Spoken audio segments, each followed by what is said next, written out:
My mom said, "You'll end up just like your father." She had no idea I already was him. When I was 12, my mom slapped me so hard I saw white. It wasn't the first time she'd hit me, but that night something in her snapped. I had just told her I didn't want to be like her. When I grew up, she froze for a second, then said through her teeth, "You already are, except you'll end up just like your father." She spat those words like venom, and I swear, in that moment, she hated me, not in the exaggerated teenage, "you don't understand me" way. No, she looked at me like I was something she regretted creating. I was 12. I didn't even know what I'd done wrong.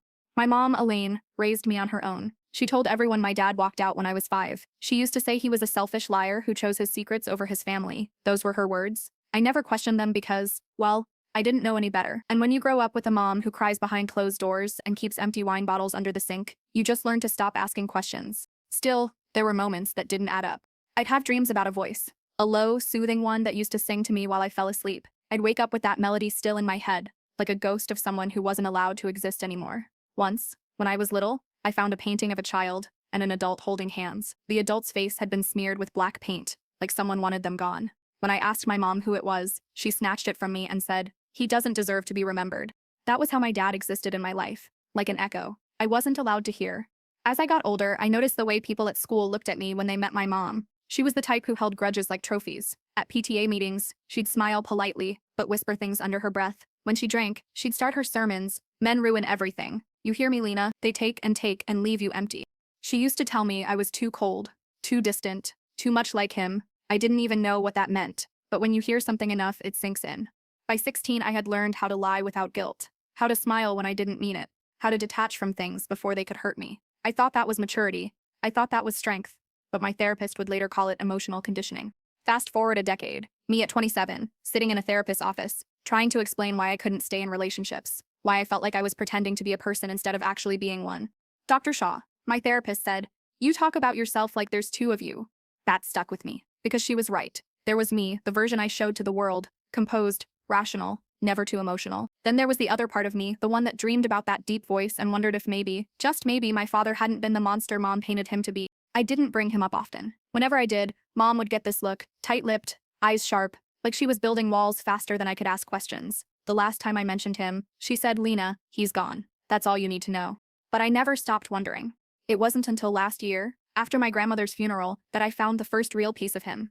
We were cleaning out Grandma's house, dusty boxes, faded quilts, the smell of old wood and lavender. My mother was busy in the kitchen, pretending to be useful but really just avoiding the memories. I was in the attic, sorting through boxes, when I found a small one labeled D. The handwriting was neat, careful, almost artistic. I thought maybe it was my uncle's stuff, but when I opened it, my heart stopped. Inside were letters, dozens of them, each one addressed to B, my mom's name. The first one I picked up said, I'm sorry I left things the way I did. I wish I could explain everything, but I'm not ready yet. Just know I'm trying to live honestly for the first time in my life. Signed?" I froze. The date on the letter was from the year my father supposedly left. My hands were shaking. I read another one, then another. The letters didn't sound like someone who abandoned his family. They sounded like someone who was scared, trying to figure something out, trying to become whole. In one he wrote, "I'll come back when I can be myself without hiding. You and Lena deserve to know the truth." And that's when it hit me. Be myself without hiding. What the hell did that mean? I reread that line at least 10 times. My brain couldn't wrap around it. The words didn't fit the image my mom had painted. A selfish liar? No. This sounded like someone suffocating in secret. I took the box home with me that night. My mom didn't notice. It was like she couldn't wait to forget the past. That night, I sat on my apartment floor, surrounded by those letters, trying to piece together the version of my father that existed between my mom's lies and his words. He talked about feeling trapped, about trying to live in a skin that didn't belong to him, about wanting Lena, me, to grow up knowing she could be anything, even if it scared the world. I didn't understand it. I thought maybe he was being poetic, or maybe it was code for depression or addiction, or something darker. But the more I read, the more I realized something. My mother had destroyed every trace of him, except these. My grandmother must have saved them. I brought one to therapy the next week. Dr. Shaw read it quietly and said, "There's a lot of pain in these words, but also love. He sounds lost, but trying." I didn't say it out loud, but a part of me whispered, "Just like me." That was when I started digging. Old photos, newspaper archives, people my mom used to know. I even went to the library to look up old local records, something I hadn't done since college. I felt obsessed, but I couldn't stop. I needed to know who he really was. Because deep down, I was terrified that if I didn't find out who my father really was, I'd never figure out who I was either. And for the first time, I wasn't just haunted by my mother's words. I was beginning to think she'd been hiding more than just her bitterness. Maybe she'd been hiding the truth. Maybe the real story wasn't that my dad left. Maybe it was that she made him disappear. And if that was true, then what did that make me? I didn't mean to get obsessed, but once you start tugging at one thread of a lie, the whole thing starts to unravel. I spent nights sitting on my kitchen floor, letters scattered around me like evidence from a crime scene. Each one gave me a tiny piece of him, whoever G really was, but never the full picture. I felt like I was reading a diary written in code. I started highlighting strange phrases, living authentically, becoming myself. You won't recognize me when I come back. What did that even mean? At first, I thought maybe he'd joined some cult or had a mental breakdown, but the tone didn't match that. There was too much warmth in the way he talked about me. Then I found one letter that made my heart stop. It was dated 3 months before he left. It said, "Hey, I can't pretend anymore. Every day I wake up and look in the mirror, and I don't see myself. I see the shell of someone you loved, not the person I am. I need to do this, not to hurt you, but to live. One day I hope you'll understand. Tell Lena I love her, no matter what form that takes." Form. The word kept echoing in my head. Form. Was he sick? Disfigured? What was he trying to say? I decided to call my mom. My hands were shaking when I dialed. She picked up on the second ring, her voice clipped like always. "What is it, Lena? I'm in the middle of something." I took a breath. "Mom, did Dad ever talk about wanting to change?" Silence. Then a sharp, bitter laugh. "Change? He changed plenty. He changed his mind about being a husband and a father. That's what he changed." "Mom, I found his letters." The pause on the other end was long enough to make my stomach twist. Then coldly, "You went through my things? They were Grandma's. You had no right." "Mom? Burn them, Lena. They're lies. All of them. Lies from a selfish man who couldn't handle real life." Her voice was trembling. I'd never heard that before. Not anger. Fear. When I tried to press, she hung up on me. That's when I knew something was wrong. The next day, I drove to my grandmother's old house again, even though it was technically being cleared out by the estate people. I needed more, something she hadn't destroyed. The attic was half empty now. Dust floated in the sunlight. I looked around and saw a small chest tucked behind a stack of books. Inside was a folder labeled Jordan. My heart pounded. My father's name was James, according to Mom. So who was Jordan? Inside were photos. A tall person with kind eyes, short dark hair, paint stains on their hands, standing beside a canvas. In some pictures, they looked masculine. In others, more feminine. It was confusing. But there was something familiar. Something in the eyes, the jawline. I could see me. Then I found the driver's license. The name read, Jordan Reed. Same birth date as my father. My stomach dropped. I could barely breathe. I rushed home and spent hours cross-referencing. I typed Jordan Reed missing into Google. Then Jordan Reed obituary. Nothing for a long time. Then I found a small obituary from a few years ago in another state. Jordan Reed, beloved friend and artist, passed peacefully after a long illness. Known for their compassion, authenticity, and courage. Courage, that word again. I stared at the photo. My heartbeat was so loud I could barely hear anything else. It was him. I knew it. The face had changed, but the eyes, those eyes were the same ones in the few blurry childhood photos I had. I didn't understand how or why, but I knew I was staring at my father. Or at least, the person he became. That night, I barely slept. My mind kept flashing back to the letters, the words about living authentically, becoming myself. And for the first time, I realized what he meant. He didn't leave to start a new family. He left to start a new life. I went back to therapy and told Dr. Shaw everything. She listened quietly, then said softly, "Lena, what you're describing sounds like someone who is transitioning." The word hung in the air like smoke. Transitioning. It felt impossible, and yet, everything made sense. The secrecy, the shame, my mother's bitterness, her obsession with control. It was never about infidelity. It was about identity. I felt sick, because if that was true, then my mom hadn't just lied. She'd erased someone for being who they were. And if she was capable of that, what else had she hidden? The next day, I drove 2 hours to meet my aunt, my father's sister, Marcia. We hadn't spoken since I was a kid. She sounded hesitant on the phone, but agreed to meet me at a small diner halfway between our towns. When I walked in, she looked up and froze. Then she smiled. A sad, knowing smile. "You look just like him," she said. I sat down, my heart racing. I don't even know who he really is. Marcia's eyes filled with tears. She whispered, "Your mother never told you, did she?" I shook my head. "Told me what?" She took a deep breath. "Lena, your father didn't abandon you. He was transitioning. He tried to reach out, but your mom cut him off. She told everyone he was gone."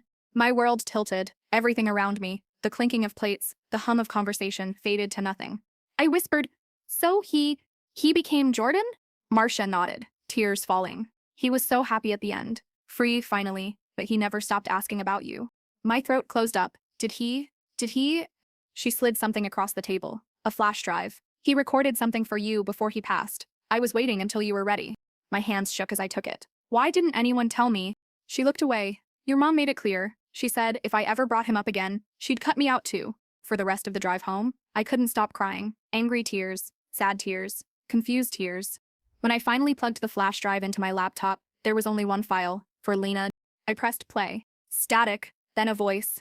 Low, warm, familiar. Hey kiddo, if you're hearing this, I guess the truth finally found its way to you.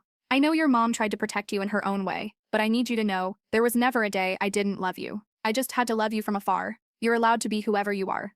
Don't let anyone make you hide. I sat there sobbing, clutching the laptop like it could bring him back. For years, I'd been told my father was a liar, but the only liar in this story was the woman who raised me. And deep down, I knew it wasn't over, because my mother wasn't the type to confess. She was the type to bury things until someone dug them up. And now, I was digging. I didn't sleep that night. Every time I closed my eyes, I heard that voice. His voice calling me kiddo, like he used to in my dreams. Only now, it wasn't just a dream, it was real. I sat there, staring at the screen until the sun came up, wondering how long my mother had been living with this secret. How long she'd been able to look me in the eyes and pretend that the person I'd spent my entire life missing didn't exist. By morning, I wasn't sad anymore. I was furious. I drove to her house without even calling first. She was out front watering her roses, wearing one of those sun hats she thought made her look put together. When she saw me, she smiled, the fake kind of smile people give right before a storm hit. Lena, what a surprise. I walked right up to her and said, I found Dad. Her face went blank. The hose slipped out of her hand, spraying water onto the driveway. What? She said faintly. Jordan Reed, I said. That name ring a bell? The color drained from her face so fast it scared me. She whispered, Who told you that? I met Aunt Marcia. I know everything. Her eyes filled with panic, then anger, like I just said something blasphemous. That woman has no right.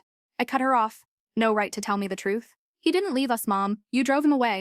She stepped closer, her voice trembling, but sharp. He left, Lena. He chose to leave. Don't twist it. He didn't choose to leave. He chose to live.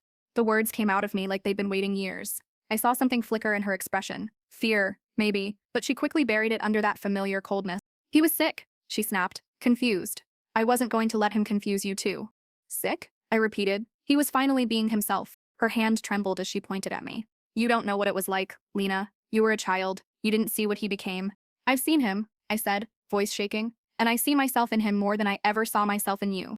That broke her. She slapped me, just like she had when I was 12, but this time, I didn't cry. I didn't flinch. I just looked at her. She started sobbing loud, messy, years of bitterness spilling out. He ruined everything. He made a fool of me. Do you know what people said behind my back? That I couldn't keep my husband because he wanted to be. She couldn't even finish the sentence. The disgust in her tone made my stomach turn. I whispered, You didn't lose him because of who he was. You lost him because you couldn't accept him. She sank into a chair on the porch, shaking. You don't understand, Lena. I had to protect you. Protect me from what? From shame, she said, her voice barely audible. From questions. From looking at you and seeing him in you. That's when she said something that made everything inside me go still. I tried to make it right, she whispered. I fixed it. Fixed what? I demanded. She looked up at me through red-rimmed eyes. You were born through IVF. You don't remember, but we struggled for years. He was a donor match, so they used his DNA. When he left, I changed everything. Your name, your records, everything tied to him. I didn't want you carrying his stain. It felt like the world cracked open under my feet. You changed my birth certificate? She didn't answer. She just cried harder. My voice came out cold. You erased him from both of us.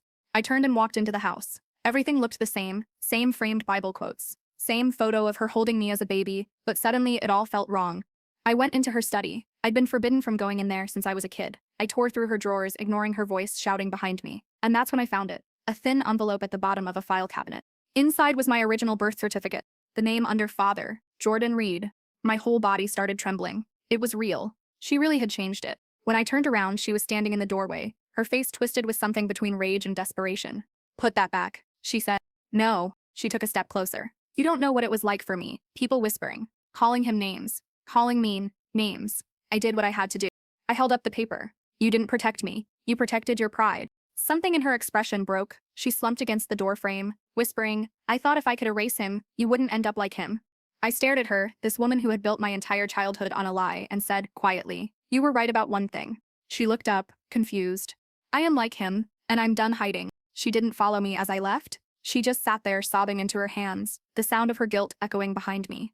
When I got home, I pulled up Jordan's obituary again. It said he'd been an artist. I looked up his name online and found an art forum where people had posted pictures of his work. One post read, In loving memory of Jordan Reed, your courage lives in your art.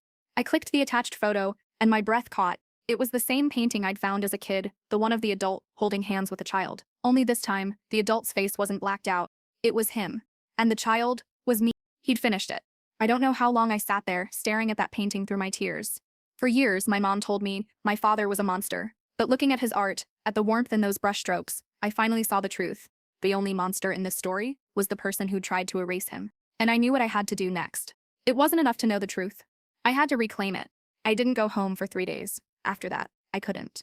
Every time I tried to close my eyes, I saw his name on that birth certificate. I saw my mother's face when she realized her lies were collapsing. I saw that painting, the one he finished, the one she'd tried to destroy. But the thing that haunted me most wasn't the betrayal. It was his voice, from that recording.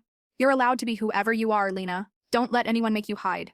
Those words followed me everywhere. They lived under my skin. On the third night, I decided to go back to my mother's house one last time, not to argue, not to yell, but to get answers. I needed to understand why, because somewhere, deep down, I still wanted to believe she'd loved me. When I got there, the front door was unlocked. The house was dark except for the soft yellow glow of a lamp in the living room. My mom was sitting in her armchair, holding a glass of wine, staring at an old photo album in her lap. Without looking up, she said, "I knew you'd come back." Her voice was calm, too calm. "I found the painting," I said quietly. She took a sip of wine. "I figured you might. Why did you keep it?" She let out a brittle laugh. "Because I wanted to remember what I destroyed." That answer hit me like a slap. I stepped closer. "You didn't just destroy him, Mom. You destroyed me." She looked up then, her eyes red but defiant. "You don't understand, Lena. I did what I had to do to survive, to protect you. Back then, people didn't understand that kind of thing." "That kind of thing? You mean being who you are?" Her voice rose. "He wanted to bring that confusion into our home, into your life. I wasn't going to let him." I could feel my hands shaking. "You think hiding him protected me? You turned me into a lie. You raised me to hate the part of myself that came from him." Her lips trembled, but she didn't speak, so I kept going. "I found his letters. I listened to his recording. I saw his art. You called him selfish, but he loved me more than you ever did. You were just angry that he found freedom, and you didn't." That hit her. Her hand froze mid-air, the wine glass trembling. "You think I wanted any of this?" she hissed. "You think I liked being left for that? He humiliated me, Lena. He made me feel like I wasn't enough, like everything I gave wasn't real. And instead of healing, you punished me for it." Tears spilled down her cheeks. "You reminded me of him. Every day. The way you looked at the world, the way you spoke, the way you never fit into what I wanted you to be." I felt my throat tighten. "That's not my fault." She slammed the glass down, wine spilling onto the carpet. "It's his fault. He poisoned us. He made me believe in a future that never existed." Her voice cracked into something I'd never heard before, a mix of grief and rage so raw it felt like the air itself was breaking. I took a deep breath, fighting to keep my own voice steady. "You could have told me the truth. I would have understood." Her eyes hardened. "No, you wouldn't have. You would have chosen him over me." And there it was, the truth she'd been carrying all along. It wasn't about shame. It was about fear. Fear of losing control. Fear of being left behind. I whispered, "You already lost me." She stared at me for a long time, her face unreadable. Then she said, "You really think you're anything like him? You're just a shadow, Lena, a reflection. You don't even know who you are." That should have hurt, but it didn't. For the first time in my life, I felt grounded. "Sir, you're wrong," I said softly. "I finally do." I reached into my bag and pulled out the old birth certificate. Her eyes widened. "I'm having it restored," I said, "legally. His name goes back on it." Her hands flew to her mouth. "You can." "I can, and I will. You spent 20 years erasing him. I'm done letting you erase me too." Her voice shook. "You'll regret this." "Maybe," I said, "but at least I'll be honest about who I am." I turned to leave, but her voice stopped me at the door. "He would have hated what you're doing," she said bitterly. I looked back at her. "He's the one who told me to do it." I walked out, leaving her alone with her ghosts. The night air felt cold and heavy, but freeing. I sat in my car and just breathed for a long time. That's when I noticed something. There was a small envelope tucked into the passenger seat. My heart jumped. I hadn't put it there. I opened it, and inside was a photo. It was me, maybe 4 years old, sitting on my dad's lap. He was smiling at me with so much love it almost hurt to look at. On the back, written in faded ink, were the words, "She'll understand one day." My hands shook. The handwriting was his. For a second, I thought maybe my mother had left it there for me. A silent surrender. But I didn't go back to check. I didn't need to. For the first time in my life, I didn't need her permission to know who I was. And maybe that was the real truth she'd been afraid of, all along. I didn't go home that night. I drove around until sunrise, replaying every word my mom had said. But the thing that kept circling my mind was that photo, the one that mysteriously appeared in my car. There was something about it that didn't sit right. The paper felt too fresh, the ink too dark. It wasn't 20 years old. Someone had put it there, recently. And the only person who could have had access to that picture was my mom. That realization twisted my stomach, because if she'd left it there, that meant she wasn't done. She wanted me to find something. Or maybe she wanted me to be afraid. Either way, I wasn't going to let her control the story anymore. So that morning, I went back to her house. The front door was still unlocked. The same wine glass sat on the table, now dried to a dark red ring. The air smelled stale, heavy, like something had been left behind to rot. "Mom?" I called out. No answer. I walked deeper into the house, every creak of the floorboards echoing like a warning. Her purse was on the counter. Her keys were still by the door. It didn't make sense. Then I saw it. Her old camcorder, sitting on the coffee table. It hadn't been there before. I pressed play. The screen flickered to life, showing my mom sitting in that same chair from last night. Her eyes were puffy, her voice trembling. "If you're watching this, Lena, then I've already done something I can't undo." My heart dropped. She continued, "There's more to your father's story than what I told you. You think I erased him out of shame, but it wasn't that simple. He wasn't who you think he was." She swallowed hard, glancing over her shoulder like she was afraid someone was listening. "Go to the basement," she whispered. "Look behind the old bookshelf. You'll understand everything." The video cut off. I stood there frozen, staring at the blank screen. For a moment, I thought about walking out and never looking back. But something deep in my gut told me this wasn't just about family secrets anymore. There was something darker beneath it. So I went to the basement. The light switch didn't work. I used my phone's flashlight, the narrow beam slicing through the dust and shadows. The air was cold and damp, thick with that old smell of paint and mildew.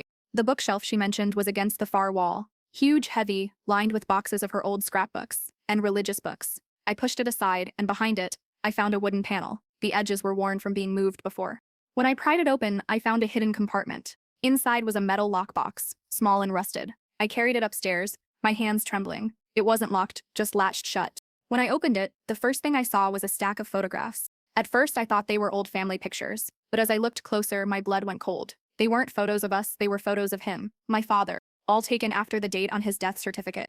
In some, he was sitting at a cafe. In another, walking down a street at night. His face was older, thinner, but unmistakable. He was alive, or at least he had been. There was also a folded letter at the bottom of the box. I opened it carefully. It was in my mother's handwriting. "You told me you'd come back for her, that you'd take her away from me. I couldn't let that happen. You forced my hand."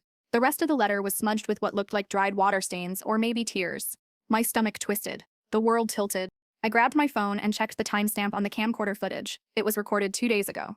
That meant whatever my mom had done, it had just happened. I rushed through the house, calling her name, searching every room, my heart pounding so hard I could hear it in my ears. When I reached the back door, I noticed something strange. The muddy footprints. Small ones. Fresh. Leading out into the backyard. I followed them to the edge of the woods. The early morning fog clung to the ground, curling around my ankles. That's when I saw it, half buried under the roots of an old oak tree. A small metal sign. Weathered. The name carved into it made my blood run cold. E. Carter, 1967. My father's grave. But it wasn't in a cemetery. It was in her backyard. Before I could process it, I heard a sound behind me. A soft crunch of footsteps. I spun around and there she was. My mom, standing a few feet away, her hands and sleeves covered in dirt. Her expression was unreadable. "You weren't supposed to find that yet," she said softly. I backed away, my voice shaking. "What did you do, Mom?" She smiled faintly, almost tenderly. "I told you he'd never leave us." My breath caught. "You buried him here?" She took a step closer. "I protected you from him, from the truth, but you kept digging." I felt the tears sting my eyes. "What truth?" Her smile faded. "He tried to take you that night, Lena. He wasn't the man you think he was. He was dangerous." My voice cracked. "Then why hide it? Why all the lies?" "Because," she whispered, "he wasn't just your father. He was my mistake, and I couldn't let you love him more than you loved me." The wind howled through the trees, and for a moment I swear I heard a faint whisper, like someone calling my name. When I looked back at her, she was crying. "It's done now," she said, "but you'll see, Lena. You'll understand soon enough." Before I could say anything, she turned and walked back toward the house, disappearing into the fog. And for the first time in my life, I wasn't sure which ghost in that family I should be more afraid of. The one buried under the oak tree, or the one still walking around pretending to be alive.